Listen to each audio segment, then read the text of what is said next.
The preterite and imperfect tenses are a major part of the Spanish 2 curriculum. However, the concept is quite tricky, and many students struggle in figuring out how to distinguish between the two tenses.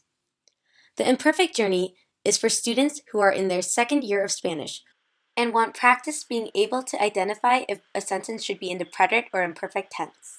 When the player clicks Start, they see a series of panels that visualize the background story or premise of the game. In the game, you are trapped in a forest, and in order to escape, you have to defeat monsters by attacking them or answering the questions correctly. To play the game, you advance through the map, where you may land on one of the three spaces. Green spaces are free spaces. Purple ones mean you'll have to battle a monster, and yellow squares give you an extra life. You only have 2 lives in the game. Once you lose all of them, it's game over. If you have 2 lives and then land on a yellow square, you will still have 2 lives, as it doesn't let you have more than 2 lives. Initially, I had made the starting number of lives 3, but after seeing how easy it was for my evaluator to win the game, I changed it to 2. Here in the map panel, I can see my stats and advance through the map. When I click Advance, I am generating a random number between 1 or 2. That determines if I move 1 space or 2 spaces. Again, initially I had made it from 1 to 3, but after seeing how quickly my evaluator went through the map, I changed it from 1 to 2 to make sure they went through a substantial amount of battles. Here's how I moved the girl across the map. In my button handler method, I made a conditional that checks to see if the generator button has been clicked. This is the button that is labeled as advanced. If it is clicked, then the int variable random space is set to math.random to be either 1 or 2. Then the variable actual space is set to be actual space plus random space. Random space is the amount the user is moving, and actual space is the actual space the user is at. Then the paint component method is called. In the paint component method, there's a series of conditionals that, based on the value of the actual space, draws the image of the girl icon into corresponding coordinates. Back in the button handler, once the generator button has been clicked, it sets set visible to false, and then sets set visible for the continue button to true, to make it look like the buttons are switching. Respectively, when the continue button is clicked, it is set to false and the generator button is set to true. Based on the value of actual space, a certain card is shown that matches the color of the space the player is on. For example, if they land on 1 or 6, card 9 is shown, which gives the prompt that they've landed on a free space.